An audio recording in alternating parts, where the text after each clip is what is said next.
అనకాపల్లి జిల్లా అచ్యుతాపురం ఫార్మా కంపెనీలో జరిగిన అగ్ని ప్రమాద ఘటనను ఎన్హెచ్ఆర్సీ సుమోటుగా కేసు నమోదు చేసింది. ఈ మేరకు డీజీపీ సీఎస్ కు నోటీసులు జారీ చేసింది. 2 వారాల్లోగా నివేదిక ఇవ్వాలని ఆదేశించింది.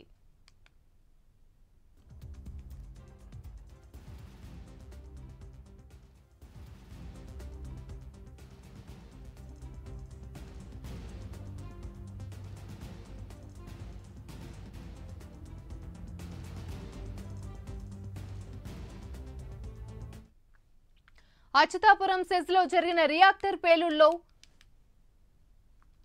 18 మంది కార్మికులు చనిపోయారు. అనకాపల్లి జిల్లా ఎసెన్షియా ఫార్మా కంపెనీలో రియాక్టర్ పేలుడు తెలుగు రాష్ట్రాల్లో కలకలం రేపింది.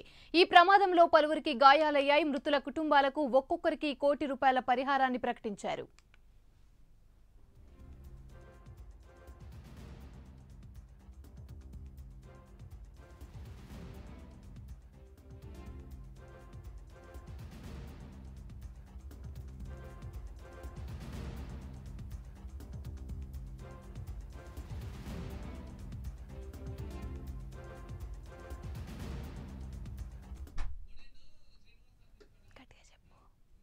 రైట్, ఇదే అంశానికి సంబంధించి మరిన్ని వివరాలు మా ప్రతినిధి శ్రీనివాస్ అందిస్తారు. శ్రీనివాస్, చెప్పండి. అనకాపల్లి జిల్లా అచ్యుతాపురం సెజ్ ప్రమాదం ఘటనలో దాదాపు 17 మంది మృత్యువాత పడ్డారు. ఇంకా 50 మందికి పైగా తీవ్ర గాయాలతో ఆసుపత్రిలో చికిత్స అందుతున్నారు. అయితే ఈ ఘటనపై ఇప్పటికే ముఖ్యమంత్రి చంద్రబాబు స్వయంగా వెళ్లి సంఘటనా స్థలంలోకి వెళ్లి పరిశీలించడం జరిగింది. మృతుల కుటుంబాలకు దాదాపు ₹1 కోటి పైగా ఎక్స్గ్రేషియా కూడా ఇవ్వడం జరిగింది.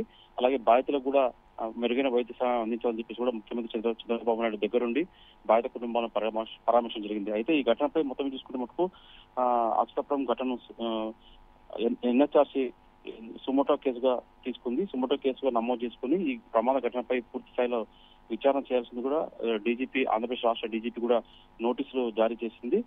అంటే ఘటన ఎలా జరిగింది, ఈ ఘటన వెనక కారణాలు ఏమున్నాయి, ఘటనలో ఎంతమంది మృతి చెందారు, ఘటన మీద ప్రభుత్వం ఎలాంటి చర్యలు తీసుకుంది, ఘటనలో ఎంతమంది గాయపడ్డారు, అసలు దీంట్లో ఏమైనా కుట్రకోణం దాగి ఉందా, అంటే వేరే ఇతర కారణాలు ఉన్నాయా, అసలు ప్రమాదం ఎలా సంభవించింది, మొత్తం వ్యవహారం పైన ఈ కేసులో ఏదైతే ఉందో మొత్తం వ్యవహారాలను తీసుకొని 2 వారాలుగా పూర్తి స్థాయి దర్యాప్తు చేసి నివేదిక ఇవ్వాలని చెప్పి కూడా ఎన్హెచ్ఆర్సీ ఈ రోజు రాష్ట్ర డీజీపీకి నోటీసులు జారీ చేసింది. ఈ నోటీసుల ప్రకారం మరో 2 వారాల్లోగా పూర్తి స్థాయిలో నివేదిక తీసుకొని ఇవ్వాల్సింది కూడా ఎన్హెచ్ఆర్సీ ఆదేశాలు జారీ చేసింది.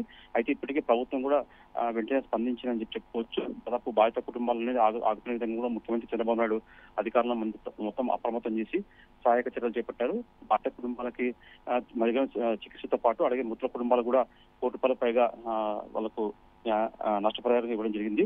అయితే ఈ ఎసెన్షియా ఫార్మా కంపెనీలో ఏదైతే ఉందో యాజమాన్యాల మధ్య ఏదో మనస్పర్ధలు కూడా వాళ్ళ ఆస్తుల వివాదంలో కూడా స్పర్ధలు ఉన్నట్టు సమాచారము. దీనిపైన కూడా కొన్ని వాళ్ళ కంపెనీకి సంబంధించి కూడా యాజమాన్యం మధ్య కోర్టులో కూడా కేసులు నడుస్తున్నట్టు సమాచారము. అయితే మొత్తం ఈ వ్యవహారం మీద కూడా పూర్తిసారి దర్యాప్తు చేస్తామని కూడా ఇప్పటికే ముఖ్యమంత్రి చంద్రబాబు నాయుడు కూడా స్వయంగా ప్రకటించడం జరిగింది. దీనిపైన కూడా ఎన్హెచ్ఆర్సీ సుమోటో కేసు తీసుకోవడంతో దీనిపైన పూర్తి స్థాయి నివేదిక ఇచ్చే అవకాశం ఉంటుంది. యామిని. Right, thank you.